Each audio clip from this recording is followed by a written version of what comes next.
નમસ્કાર, હું doctor Urman Dhruv, lifestyle disease prevention YouTube channel અને HCG હોસ્પિટલ તરફથી આપ સૌનું અભિવાદન. વાતો થઈ રહી છે કોરોનરી એન્જિયોપ્લાસ્ટીની અને એમાં પણ આજે વાત કરીશું સ્ટેન્ટ વિશે. કાલે આપણે જોયું સ્ટેન્ટ ધમનીની અંદર મૂકવામાં આવેલું મેટલનું એક માળખું છે, જે પહેલાં એક ફુગ્ગો નાખી ફૂલાવ્યા પછી સ્ટેન્ટ મૂકવામાં આવે છે અને એને ખોલી કાઢવામાં આવે જેથી કરીને ધમની ખુલી જાય છે.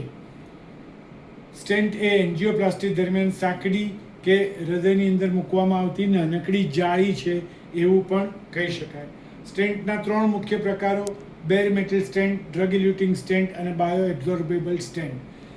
બેર મેટલ સ્ટેન્ટ ફક્ત મેટલનો બનેલો હોય છે, એમાં ફરીથી રિસ્ટિનોસિસ થવાના ચાન્સ રહે છે. બાયો એબ્ઝોર્બેબલ સ્ટેન્ટ એ અમુક સમય પછી શોષાઈ જાય છે, શરીરમાં કોઈ પણ પ્રકારની મેટલ રહેતી નથી, પરંતુ એના લાંબા ગાળાના પરિણામો અત્યારે આપણે જાણતા નથી. એટલે આજકાલ જે સૌથી વધારે વપરાય છે એ drug eluting stent, DES stent, જેની સાથે મેટલની જોડે દવા જોડાયેલી હોય છે અને એ દવા ધીમે ધીમે મુક્ત થતી હોવાને કારણે લોહીની નળીની અંદર ફરીથી ચરબી જમા થવાની શક્યતા ઘટતી જાય છે. આ ઉપરાંત એક કોવર્ડ સ્ટેન્ટ છે અથવા તો કવર્ડ સ્ટેન્ટ છે, જેના પર સ્ટેન્ટ ઉપર એક વિશેષ પ્રકારનું કોટિંગ અથવા તો જેલી હોય છે. ખાસ કરીને ધમની ફાટી ગઈ હોય અથવા ચીરાઈ ગઈ હોય ત્યાં આ પ્રકારનું સ્ટેન્ટ ખૂબ કામ કરે છે. આ ઉપરાંત હવે સ્પેશિયાલિટી સ્ટેન્ટ મળે છે. જમણી ધમનીના, ડાબી ધમનીના, ધમની જ્યાં 2 ભાગમાં ડિવાઈડ થાય એને માટેના આવા અલગ અલગ પ્રકારના સ્ટેન્ટ મળતા થયા છે, જેને ડિઝાઇનર સ્ટેન્ટ કહેવામાં આવે છે. ફાયદા તો બહુ ક્લિયર છે. હૃદયના સ્નાયુઓમાં ફરીથી લોહી ફરતું ચાલુ થાય છે, ધમનીને ખુલ્લી રાખે છે, ઓક્સિજન પહોંચાડે છે, એન્જાઇના બંધ થઈ જાય, હૃદય પરની દબાણ બંધ થઈ જાય. એક્યુટ કોરોનરી સિન્ડ્રોમમાં તો આ એક જીવનું જોખમ ઘટાડે છે, અચાનક અવરોધ થતો ઘટાડે છે. સ્ટેન્ટ બાયપાસ સર્જરી પ્રમાણમાં એકદમ ઓછી જરૂરિયાતથી પહોંચી વળવામાં આવે છે. ચીરો પણ નહીં કહેવાય, નાનકડા પંક્ચરની મદદથી આ કરવામાં આવે છે. એટલે રિકવરી ઝડપી, હોસ્પિટલમાં રોકાણ 1 કે 2 દિવસ અને ઝડપથી દર્દી કામે લાગે છે. યાદ રહે, સ્ટેન્ટ મૂક્યા પછી 24 કલાકમાં તમે કામે લાગી શકો. ગેરફાયદા: રિસ્ટિનોસિસ થઈ શકે, પણ ડ્રગ ઇલ્યુટિંગ સ્ટેન્ટ સાથે આ હવે જોવા નથી મળતું.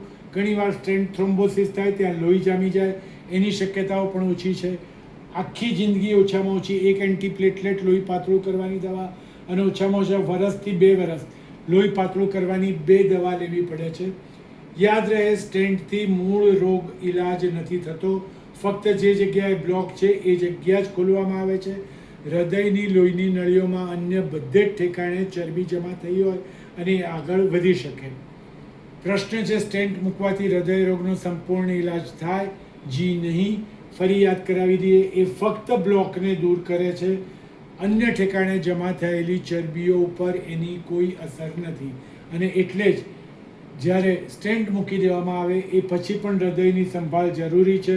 બ્લડ પ્રેશર સાચવો, જીવનશૈલીમાં ફેરફાર કરો, ડાયાબિટીસને ખૂબ કંટ્રોલમાં રાખો, વજન કાબૂમાં રાખો, LDL કોલેસ્ટ્રોલ બિલકુલ કાબૂમાં રાખો, નિયમિત કસરત અને નિયમિત દવાઓ અને ખોરાકની ચરી, ખાસ કરીને રેગ્યુલર ફોલોઅપ.